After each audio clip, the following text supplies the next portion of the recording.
जय हिंद दोस्तों। स्वागत है आप सभी का study with M SBP channel पर।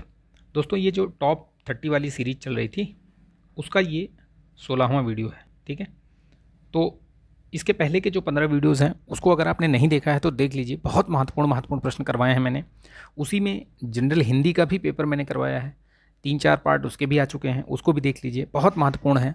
यूपी पीसीएल या जो भी अभी निकट भविष्य में जो भी परीक्षाएं होने वाली हैं उन सभी के लिए महत्वपूर्ण है। बेसिकली ये यूपी पीसीएस 2023 का जो प्री होने वाला है उसके लिए और आरओ के लिए। ठीक है, आरओ की वैकेंसी आपको बहुत जल्द देखने को मिलेगी। ठीक है, हो सकता है दिसंबर लास्ट में या फिर जनवरी के फर्स्ट वीक में आपको नोटिफिकेशन मिल जाएगा। देखिए, नोटिफिकेशन जब भी आएगा आप उसके लिए इंतज़ार मत करिए, आप तैयारी कीजिए, अपनी तैयारी को धार दीजिए। नोटिफिकेशन जब भी आएगा आता रहेगा, उसमें आप कुछ नहीं कर सकते हैं। जब नोटिफिकेशन आएगा आप भरिएगा फॉर्म। देखिए, उससे पहले आप तैयारी तो कर लीजिए। ठीक है, कुछ भी पढ़िए आप दिन भर में, लेकिन कम से कम 20 से 25 प्रश्न आप डेली लगाइए। ठीक है, कहीं से भी लगाइए, चाहे यहाँ से लगाइए, वीडियो पे, यूट्यूब पे से लगाइए, कहीं से भी लगाइए, लेकिन प्रैक्टिस कीजिए। मैक्सिमम प्रश्न आप प्रैक्टिस कीजिए। 30-40 प्रश्न अगर आप डेली लगाते हैं तो आप ये मान के चलिए कि किसी भी परीक्षा का आपका जो जीएस वाला पोर्शन है वो बहुत मजबूत हो जाएगा। ठीक है, तो ये वीडियो को लाइक कीजिएगा, शेयर कीजिएगा। चैनल पर नए हैं तो सब्सक्राइब कर लीजिएगा, बेल आइकन जरूर प्रेस कर लीजिएगा ताकि वीडियो का नोटिफिकेशन वगैरह मिलता रहे आपको। इस वीडियो की जो पीडीएफ है उसको अगर आपको प्राप्त करनी है तो टेलीग्राम चैनल का जो लिंक दिया हुआ है इसी में है, आप उसको ज्वाइन कर लीजिएगा। ठीक है, चलिए शुरू करते हैं इस वीडियो को फटाफट। देखिए, ये कहने के लिए वैसे टॉप 30 है, अदरवाइज़ इसमें मैं जो एक्सप्लेनेशन देता हूँ उस एक्सप्लेनेशन से ही आपके 20 से 25 प्रश्न ऐसे ही बन जाते हैं। तो अगर आप ये वीडियो देखते हैं तो आप ये मान के चलिए कि 50-60 क्वेश्चन आपके डेली के डेली तैयार होते हैं।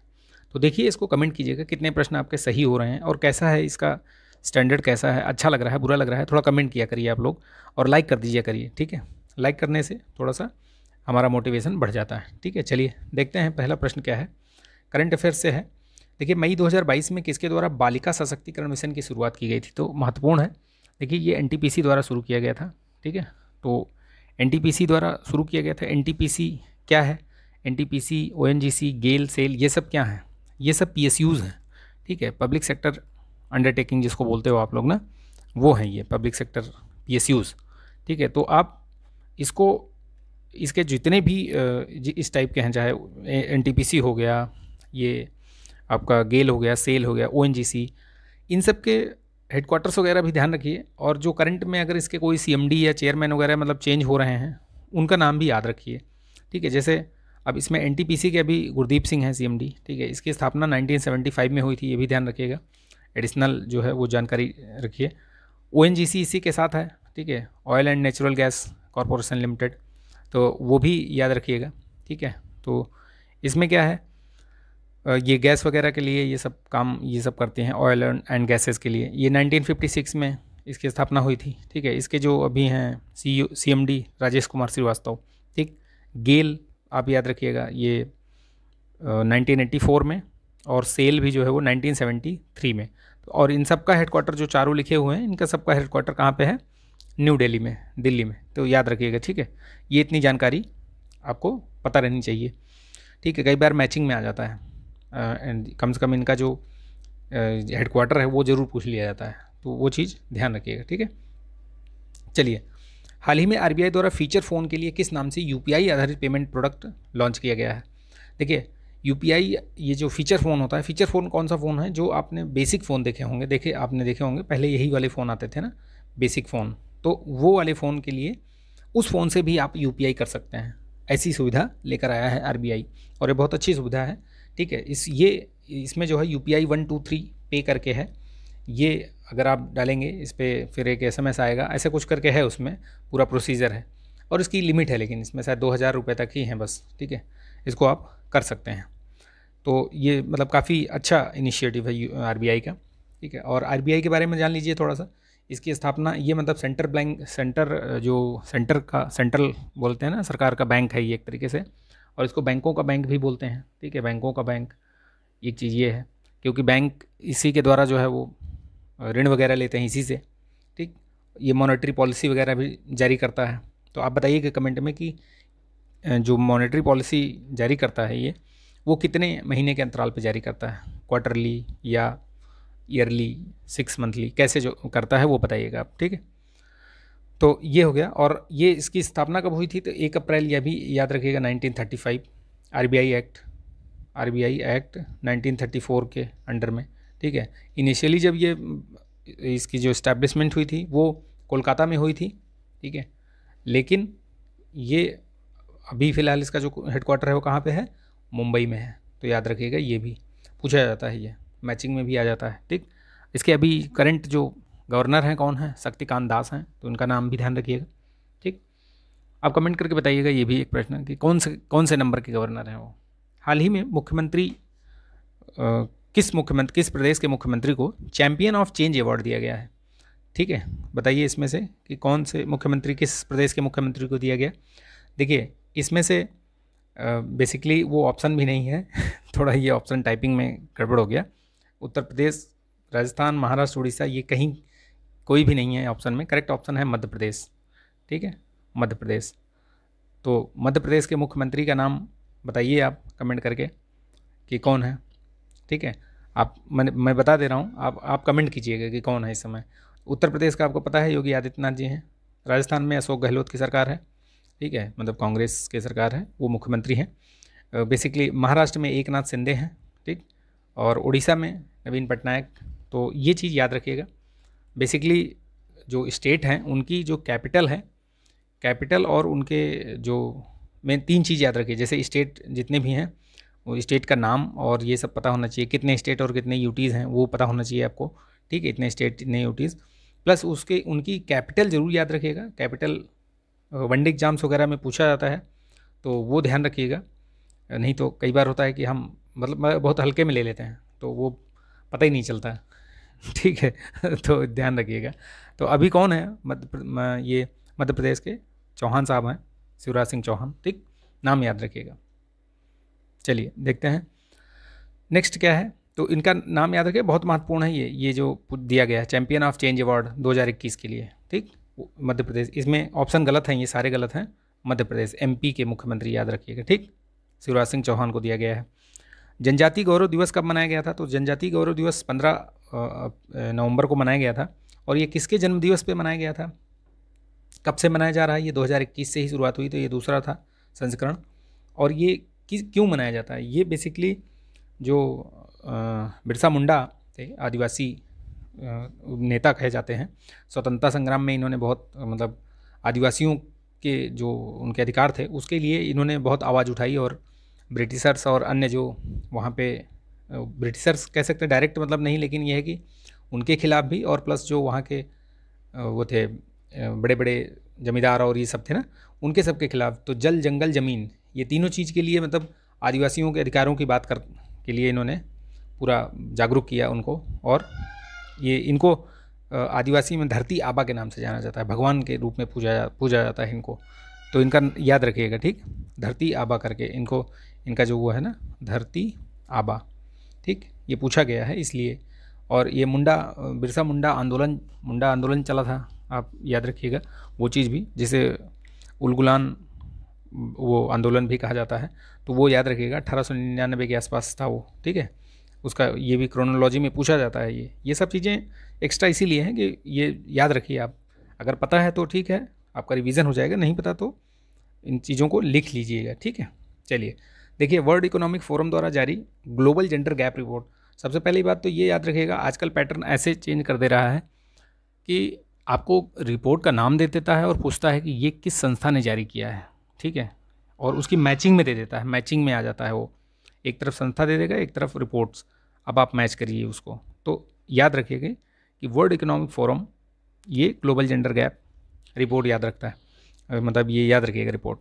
देखिए इसमें क्या है, ये जेंडर, लिंग समानता के ऊपर रिपोर्ट जारी करता है कि कौन से किस देश में किस तरीके के कार्य हो रहे हैं और वो जेंडर इक्वलिटी में किस लेवल तक आ चुका है। तो देखिए अभी जो भारत की जो रैंकिंग है वो बेहद ख़राब, पहले तो 2021 वाली तो बहुत बुरी थी, 40वें स्थान पे था, अभी थोड़ा सा बढ़ के ऊपर आई है, ठीक है, तो 135वें स्थान पे आया है अभी। लेकिन अभी ये समझ रहे हो ये कितना मतलब एक तरीके से कितना पीछे हैं हम लोग लैंगिक समानता में, ठीक। तो ये जाहिर करता है ये जो कोरोना वाली जो पेंडेमिक आई उसमें ये और चीज़ें जो है वो मतलब एक तरीके से पीछे चली गई, सदियों पीछे चली गई। अभी एक यूएन की एक रिपोर्ट आई थी, ठीक है। यूएन ने बताया था कि जिस हिसाब से ये अभी हम जिस गति से चल रहे हैं, इस गति से हमें लैंगिक समानता प्राप्त करने में 300 वर्ष लग जाएंगे। समझ रहे हैं आप कितना मतलब बड़ा ये गैप बताया है। तो इस पे काम करने की आवश्यकता है। सरकारें काम भी कर भी रही हैं, लेकिन यह है कि समय लगेगा। लोगों को मानसिकता, जो लोगों का पैट्रियार्कल जो माइंडसेट है, पितृसत्तात्मक जो सोच है, वो बदलने की आवश्यकता है, ठीक है। तो वो जब तक नहीं बदलेगी तब तक विकास होना, लैंगिक समानता ले आना मतलब दूर की कौड़ी नज़र में आ रहा, समझ में आ रहा है, ठीक है। चलिए देखिए, अब स्टैटिक पोर्शन देख लेते हैं। जैसे स्टैटिक पोर्शन में निम्नलिखित में से कौन सा एक तृतीय क्रियाकलाप है? तो बेसिकली देखिए, जो आर्थिक गतिविधियाँ होती हैं, ठीक है, आर्थिक गतिविधियाँ क्या हैं वो एक तो आपकी ये प्राथमिक होती हैं, ठीक है, प्राथमिक, द्वितीयक और तृतीयक। पहले भी बता चुका हूँ मैं, ये जान लीजिए अभी भी। तो ये मूल तीन ही होती हैं, ठीक है। बाकी और भी एक दो बता सकते हो आप, लेकिन यह है कि मूल यही है। इन्हीं में से कुछ चीज़ों को निकाल करके कई जगहों पे आपको 4 या 5 दिखा दिया जाएगा, लेकिन वो आप मूल 3 ही जानिए अभी। तो प्राथमिक क्या होता है? कृषि और संबद्ध क्षेत्र। संबद्ध क्षेत्र इसलिए बोल रहा हूँ कि कृषि में सिर्फ कृषि ही नहीं आता है, संबद्ध क्षेत्रों में बहुत सारी चीज़ें आती हैं। जैसे मत्स्य पालन हो गया, आप पशुपालन करते हैं वो भी हो गया। तो ये सब क्या है? कृषि से संबद्ध क्षेत्र हैं। कृषि एवं संबद्ध क्षेत्र बोला जाता है, उसका एरिया जो है वो बढ़ जाता है। तो ये ध्यान रखिएगा, जहाँ पे लिखा हो कृषि एवं संबद्ध क्षेत्र, दैट मीन्स आप समझ जाइएगा कि कृषि के साथ साथ अन्य चीज़ें जो हैं वो सारी चीज़ें, ठीक है। तो इसमें तृतीयक पहले में आता है, वो कृषि से संबद्ध, ठीक है, कृषि एवं संबद्ध क्षेत्र वो हो गया। द्वितीयक क्षेत्र में क्या होता है? द्वितीयक क्षेत्र में जो मैन्युफैक्चरिंग वाली चीज़ें होती हैं, ठीक है, जो इंडस्ट्री में बनाई जाती हैं, यानी प्राथमिक क्षेत्र से जो निकली हुई जो रॉ मटेरियल है उसको यूज़ करते हुए द्वितीयक क्षेत्र जो है वो निर्माण करता है, विनिर्माण करता है, वो कहलाता है आपका सेकेंडरी, ठीक है। तो चूँकि अब देखिए कृषि ही इसका आंसर तो वैसे कृषि होगा, नहीं कृषि नहीं, तृतीयक मतलब इसमें अब इसमें पूछा है तृतीयक क्रियाकलाप। देखिए इसमें थोड़ा सा घुमा दिया है, घुमा इसलिए दिया है कि कृषि तो आपकी प्राथमिक हो गई, वानिकी भी प्राथमिक हो गई, ठीक है, विनिर्माण आपका सेकेंडरी हो गया। विपणन क्या होता है? विपणन में क्या होता है? विपणन आपकी तृतीयक क्रियाकलाप है। कैसे? देखिए उसमें सेवा क्षेत्र आता है बेसिकली, ठीक है। विपणन जो क्रिया आती है वो किस में आती है? तृतीयक क्षेत्र में आती है। तो जितनी भी प्रकार की आप सेवाएं लेते हैं, देखते हैं आप अपने आसपास, वो सभी किस में आती हैं? तृतीयक क्षेत्र में। और द्वितीयक में मैंने बता दिया, जितनी भी विनिर्माण वाली क्रियाएँ हैं, क्रियाकलाप, वो सब द्वितीयक में आती हैं, और प्राथमिक मैंने बता दिया आपको, ठीक। चलिए नेक्स्ट देखते हैं। ये नंबरिंग पे मत जाइएगा आप लोग, ठीक है, ये नंबरिंग वैसे ही है, ठीक है, टेस्ट पेपर से बनाया हुआ है, तो उसी का पार्ट बाय पार्ट मैं आपको बताता हूँ, ठीक। तो भारतीय अर्थव्यवस्था में किस क्षेत्र का सकल घरेलू उत्पाद में सर्वाधिक योगदान है? तो अगर देखेंगे अभी भारतीय मतलब इसमें अर्थव्यवस्था में, तो इस समय सेवा क्षेत्र का सबसे बड़ा योगदान है, ठीक है। उसके बाद मैन्युफैक्चरिंग यानी द्वितीयक सेक्टर, फिर ये आपका प्राथमिक सेक्टर का। लेकिन अगर यही चीज़ रोज़गार में पूछा जाए तो रोज़गार में आपका ये कृषि क्षेत्र नंबर 1 पे आ जाता है, ठीक। जैसे जैसे अर्थव्यवस्था का विकास होता है वैसे वैसे जीडीपी तृतीयक क्षेत्र का अंश क्या होता है? बढ़ता जाता है, ठीक है। क्या होता है? बढ़ता जाता है, याद रखिएगा। तृतीयक क्षेत्र का अंश जीडीपी में बढ़ना चाहिए, इसमें तृतीयक क्षेत्र का ये बढ़ता जाता है, ठीक है, ये घटता नहीं है, बढ़ता है ये, ठीक है। क्योंकि कृषि पहले प्राथमिक क्षेत्र, तो उस समय जीडीपी जो ग्रोथ होती है वो कम होती है। लेकिन जैसे जैसे चीज़ें अब आप सेकेंडरी उसमें आती हैं, सेकेंडरी प्रोडक्शन और ये सब चीज़ों में जाती है क्षेत्र में, तो वहाँ से फिर तृतीयक क्षेत्र में। लेकिन अपना इंडिया में क्या हुआ है कि प्राइमरी से सीधे सीधे टर्शियरी में पहुँच गए हम लोग, ठीक है। बीच वाला जो एरिया रहा मैन्युफैक्चरिंग वाला या द्वितीयक सेक्टर, उस पर बहुत मतलब काम कम हुआ, एक तरीके से कह सकते हैं, इसीलिए जो है ग्रोथ कम हुई, अदरवाइज़ बहुत आगे निकल सकते थे हम लोग। चलिए नेक्स्ट क्वेश्चन देखते हैं। भारत में निम्न में से कौन राजकोषीय नीति का निर्धारण करता है? तो कौन है भैया जो राजकोषीय नीति का निर्धारण करता है? तो ये वित्त मंत्रालय ही है जो राजकोषीय नीति वगैरह का निर्धारण करता है, तो याद रखिएगा, ठीक है। निर्मला सीतारमण जी हैं अभी वित्त मंत्री, ध्यान रखिएगा। वार्षिक आर्थिक समीक्षा को तैयार करने के लिए निम्नलिखित में से कौन उत्तरदायी होता है? तो जो वार्षिक आर्थिक समीक्षा होती है ये बेसिकली बजट से एक दिन पहले आता है, ठीक है। तो ये वित्त मंत्रालय ही तैयार करता है, उसका आर्थिक विभाग जो है वो तैयार करता है, ठीक है, याद रखिएगा। सूची 1 को सूची 2 से मिलान करना है, देखिए, ठीक है, थोड़ा छोटा कर लेते हैं तो आपको दिखेगा इसमें क्या है। इसमें देखेंगे तो आप समझ में आएगा। देखिए, एकल व्यापारी संख्या क्या है, ये असीमित दायित्व कंपनी, ठीक। साझेदारी संविदा वाला संबंध हो जाता है। सहकारिता क्या है, ये कमज़ोर वर्गों की उन्नति के लिए, ठीक है। सार्वजनिक समितियां क्या है, ये जोखिम उठाने वालों की बड़ी संख्या। तो इससे ये संबंधित होगा 4321, याद रखिएगा। 96 का डी। भारत में पर्यटन और होटल उद्योग का विकास क्रम निम्नलिखित में से किस कार्य का है? कहने का मतलब है कि बेसिकली जो पर्यटन वाला क्षेत्र है और होटल उद्योग, ये किसके उसमें आता है? तो ये ITDC करके है, ठीक है, ITDC ये वाला बी जो करेक्ट आंसर है, ये है इसका कार्य, ठीक है। राजकोषीय घाटा क्या होता है भैया? राजकोषीय घाटा, ये सब बेसिक चीज़ें हैं ये इकोनॉमिक्स की, ठीक है। इन सब चीज़ों को याद रखिए, आप कंफ्यूज नहीं होना है, ठीक है। GDP, GVA, GNP, GNN, ये सब क्या है? राष्ट्रीय आय, इन सब का क्या है? एक वीडियो बना रखा है मैंने, देख लीजिएगा आप उसको, ठीक है। कन्फ्यूज़न नहीं रहे दिमाग में, ऐसे ही क्वेश्चन आते हैं, ऐसे ही प्रश्न आते हैं, ठीक।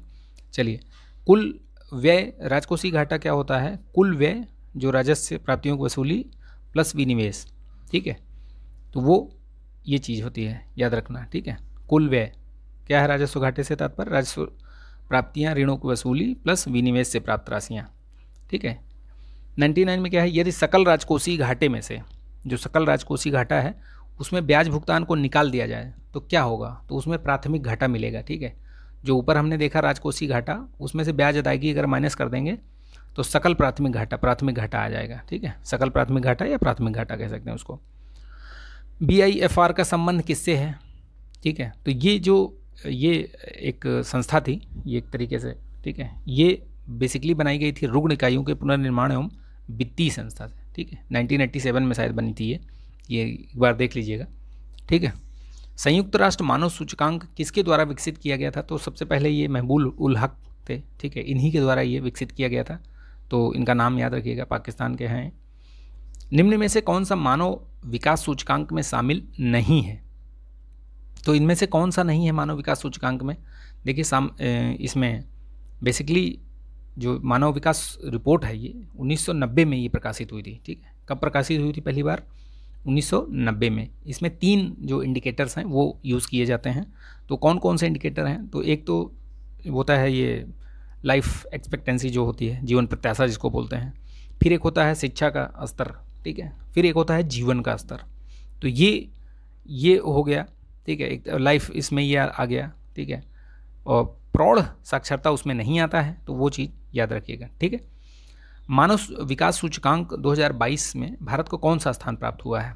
तो देखिए, इसमें कौन सा स्थान प्राप्त हुआ है, ये किसके द्वारा जारी किया जाता है वो भी याद रखिएगा, UNDP, ठीक है, UNDP, इसका ये याद रखिएगा। और इसमें 132वां स्थान है भारत का अभी 2022 वाले में। 21 में 31वां था, अभी 22वां हो गया है, 32वां हो गया, 132वां, याद रखिएगा।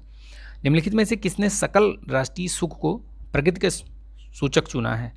तो ये भूटान है जिसने ये चुना हुआ है, वहाँ पे इसको मतलब सकल राष्ट्रीय सुख को प्रगति का सूचक माना है, ठीक है, अन्य चीज़ों को पीछे रखा है। बेरोजगारी की समस्या से गरीबी बढ़ती है। बेरोजगारी की समस्या से गरीबी बढ़ती है, क्यों बढ़ती है भैया? क्योंकि मुद्रास्फीति की दर बढ़ती है, ठीक है, इसलिए जो है ये गरीबी रेखा से नीचे रहने वालों की संख्या बढ़ती है। भाई बेरोजगारी समस्या है तो गरीबी बढ़ेगी ही, ठीक है, क्योंकि गरीबी के नीचे जो हैं उनके रहने वालों की संख्या भी बढ़ती जाती है, तो इसलिए याद रखिएगा, ठीक। भारत में अधिकांशतः बेरोजगारी क्या है? तो जो ऐसे बोला जाए कि जो बेरोजगारी है तो वो कौन सी किस टाइप की बेरोजगारी है? तो ये संरचनात्मक बेरोजगारी है, ठीक है। बेरोजगारी भी कई प्रकार की होती है, जैसे इसमें लिखा है ना चक्रीय बेरोजगारी। चक्रीय बेरोजगारी का मतलब क्या हुआ कि एक समय आपके पास काम करने को है, फिर एक समय आप खाली बैठे हो, फिर एक समय आपके पास काम करने को है। तो ऐसे करके, जैसे कृषि में क्या होता है, आप थोड़े दिन काम करते हैं फिर बैठ जाते हैं, फिर जब फसल का टाइम आता है तो फिर काम मिलता है फिर बैठ जाते हैं। तो इस तरीके से वो चक्रीय बेरोजगारी हो गई, ठीक है। अलग अलग बेरोजगारी हैं ये। संघर्ष संबंधी बेरोजगारी हुआ कि मान लीजिए एक नौकरी से दूसरे नौकरी में आप जा रहे हो तो बीच का जो टाइम है वो ऐसे होता है। फिर ये संरचनात्मक बेरोजगारी जो है वो अधिकांशतः देखी जाती है, ठीक है। निम्न योजनाओं पर विचार कीजिए तथा अन्य आरंभ होने के मतलब क्रोनोलॉजी में लगाना है। ये क्रोनोलॉजी बहुत पूछा जाता है, RO UPPCS इनमें तो मतलब ये एकदम पेट क्वेश्चन है, ये जैसे बोलते हैं ना कि ये एकदम कोर पॉइंट है, यहाँ से पूछना ही पूछना, ठीक है। तो इनकी जो डेट्स ईयर हैं वो एटलीस्ट याद रखिए। अगर डेट नहीं याद है तो कोशिश तो कीजिए कि जितनी भी अभी 2014 के बाद वाली जितनी योजनाएं हैं, ठीक है, उनको तो एकदम रट्टा मार लीजिए, बहुत पूछता है। आप प्रीवियस पेपर उठा के देख लीजिए, ठीक है। प्रत्येक जितनी भी परीक्षाएं हुई हैं सब में पूछा जाता है। तो देखिए प्रधानमंत्री जन धन योजना जो है ये सबसे पहले शुरुआत हुई थी 28 अगस्त में 2014 को, ठीक। इनकी डेट और ये याद रखिएगा। मुद्रा योजना जो शुरुआत हुई थी 2015 में 8 अप्रैल। प्रधानमंत्री सुरक्षा बीमा योजना ये 9 मई को शुरुआत हुई थी। इसी के साथ 2-3 और थी, अटल वाली भी थी, ठीक है, जीवन ज्योति बीमा, ये सब 9 मई को ही शुरुआत हुई थी। तो याद रखिएगा, ये हो गया 2014, ये हो गया 2015, ठीक है, ये भी 15 हो गई 2015, लेकिन ये मई की है, ठीक है, ये भी याद रखिएगा। और ये वाली जो है digital gender Atlas for advance adult education in India, ठीक है, गर्ल्स एजुकेशन इन इंडिया, ये आपकी 9 मार्च 2015, ठीक है। इस हिसाब से देखेंगे तो सबसे पहले कौन सा आया, ये आया, यानी 1, ठीक है।